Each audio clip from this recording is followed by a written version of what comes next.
मेरे तरफ से और पूरे क्ल्यू काउंटी कायस्थ समाज की तरफ से चित्रगुप्त जी को प्रसाद और आपको ये भेंट है। देखिए, शायद आपको पता होगा कि हमारे सनातन धर्म में और कई शास्त्र में वर्णन है, और जिस तरह से आप देखते हैं कि महालक्ष्मी को फाइनेंस की देवी कहा जाता है, सरस्वती को विद्या की देवी कहा जाता है, और संहार हमारे संहारकर्ता दुर्गा है। तो देवी देवताओं ने भी शक्तियों को आगे रखा है। तो अगर आज शक्ति आई है आगे, तो जरूर हमारे समाज का उत्थान होगा, अखाड़े का उत्थान होगा। हमारा चित्रगुप्त अखाड़ा इसलिए बना है कि जो आज हमारी जितनी भी शक्तियां हैं, जो इधर उधर भटक रही हैं, या वह साध्वी शक्तियां हो जिनको ठीक से पद नहीं मिलता। और आप देखेंगे कई अखाड़ों में बहुत सारी शक्तियां ऐसी हैं जिनको उनको मतलब उन्हें कोई जिम्मेदारी नहीं सौंपी जाती है। तो हमारे आज मुझे 35 इयर्स हो गए धर्म क्षेत्र में, 20 साल लंदन में बिताया। वहां भी हम समाज के ही कार्य करते रहे, अपना धर्म का प्रचार करते रहे। तो ये कई वर्षों से चल रहा है, और योग्यता देखते हुए आज हमें जगत गुरु की उपाधि मिली है। और हमारे साथ आचार्य, बोलते हैं आचार्य महामंडलेश्वर हमारे मंजू जी हैं, जो गौ की बहुत ही अच्छा रक्षा के लिए और उत्थान के लिए काम कर रही हैं। जन जन तक वो जाती हैं, और जन जन तक जाकर वो गौ के बारे में बताती हैं। इससे भी पहले की बात है कि इन्होंने बहुत सारे धर्म परिवर्तन करवाए हैं।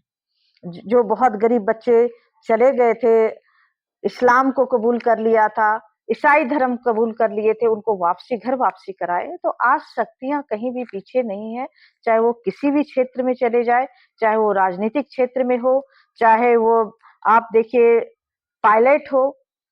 आज पायलट भी है, बड़ी बड़ी जहाजें हमारी शक्तियां चला रही हैं, तो कहीं भी पीछे नहीं है।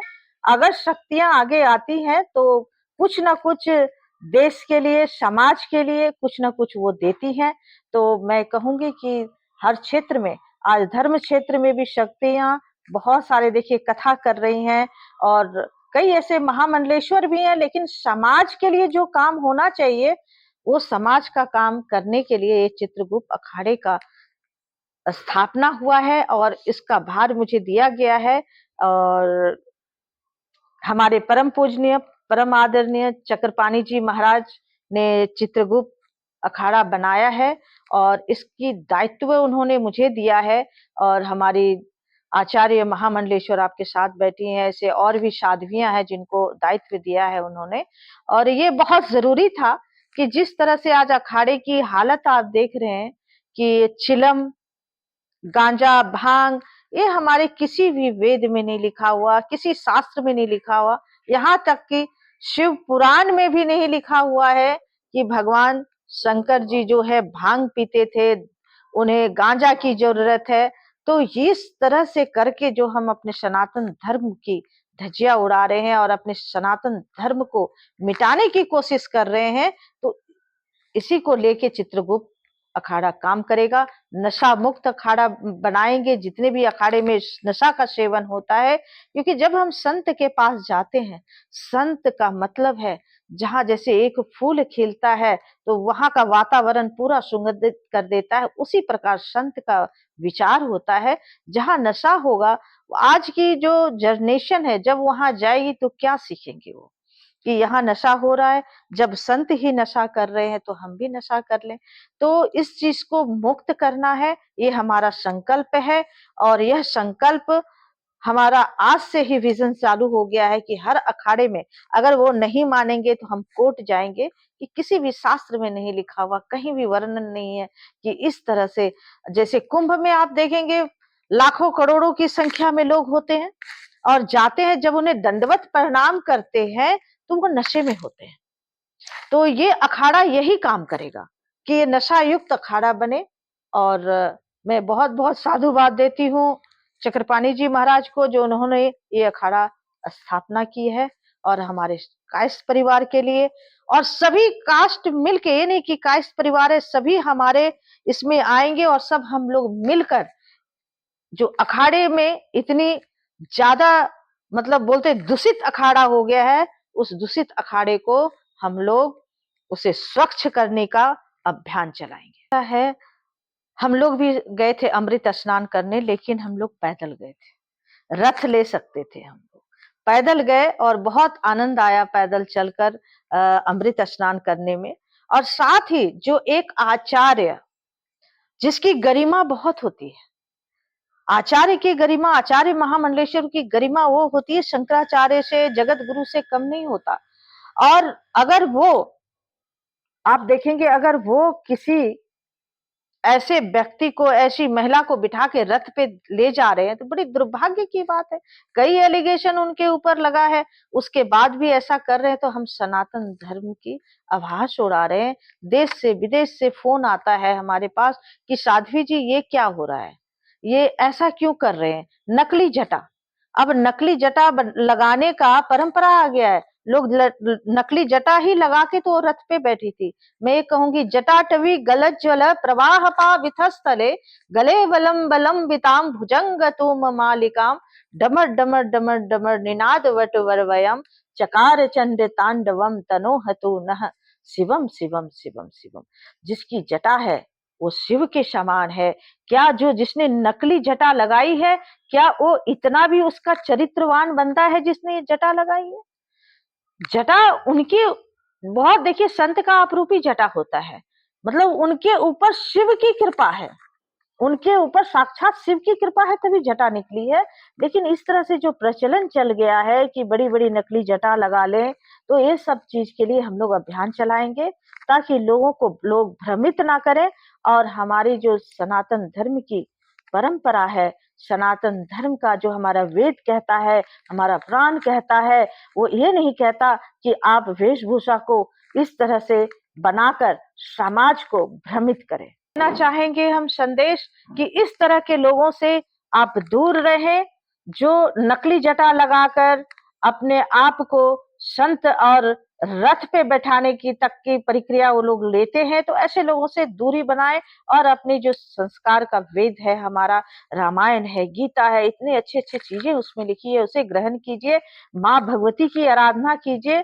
और जिनको देखिए जो अच्छे संत है, अभी आप देखिएगा एक हमारे बॉडीगार्ड थे, ओम जी जानते हैं, काफी टाइम हो रहा है, उसे एक अक्षर का मंत्र का ज्ञान नहीं है, वो आज महामंडलेश्वर बन गया, संत बन गए।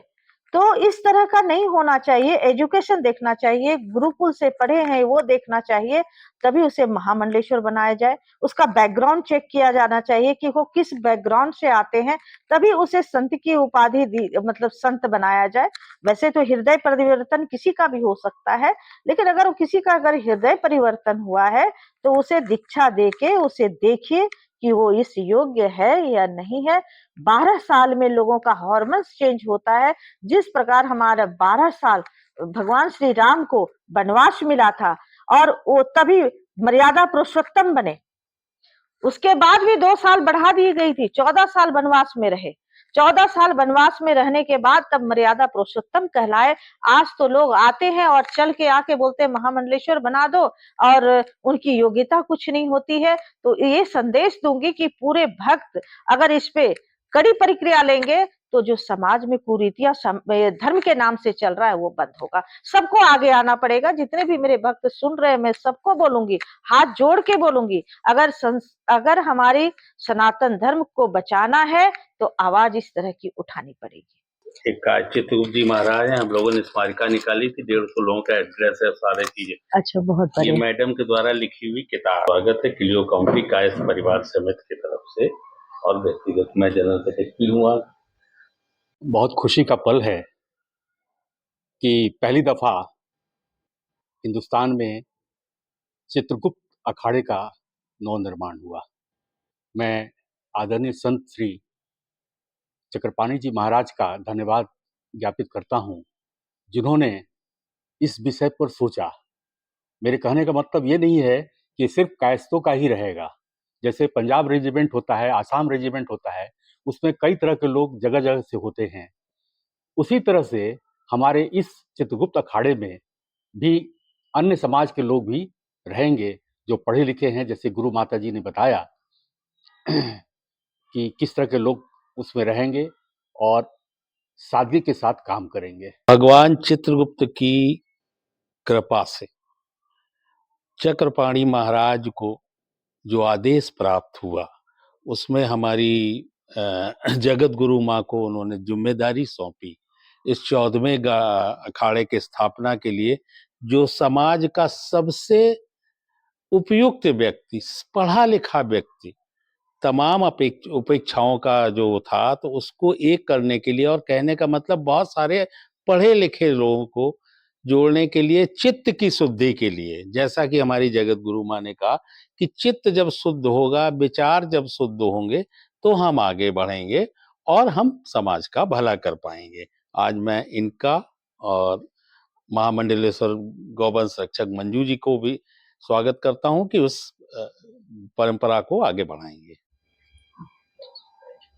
बंधुओं, आज का दिन वाकई में बहुत ही गौरव का दिन है, क्योंकि एक लंबे समय से इस अखाड़े की आवश्यकता थी और जिसकी शुरुआत परम सिद्ध चक्रपाणी जी महाराज जी के आशीर्वाद से हुई। उन्होंने इसका दायित्व जगत गुरु माँ साध्वी कंचन जी को दिया और उनके साथ हैं गौवंश की रक्षक 1008 मंजू भवानी जी, जो सतत इस दिशा में कार्य कर रही हैं। जो सबसे बड़ी बात है वो ये है कि जो सभी समाज के लोगों का इसमें निमंत्रण है। बेशक ये कायस्थों के द्वारा शुरू की गई है, लेकिन हम इससे ऊपर उठ करके समाज के सभी वर्गों को साथ लेकर के इस दिशा में आगे बढ़ना चाहते हैं।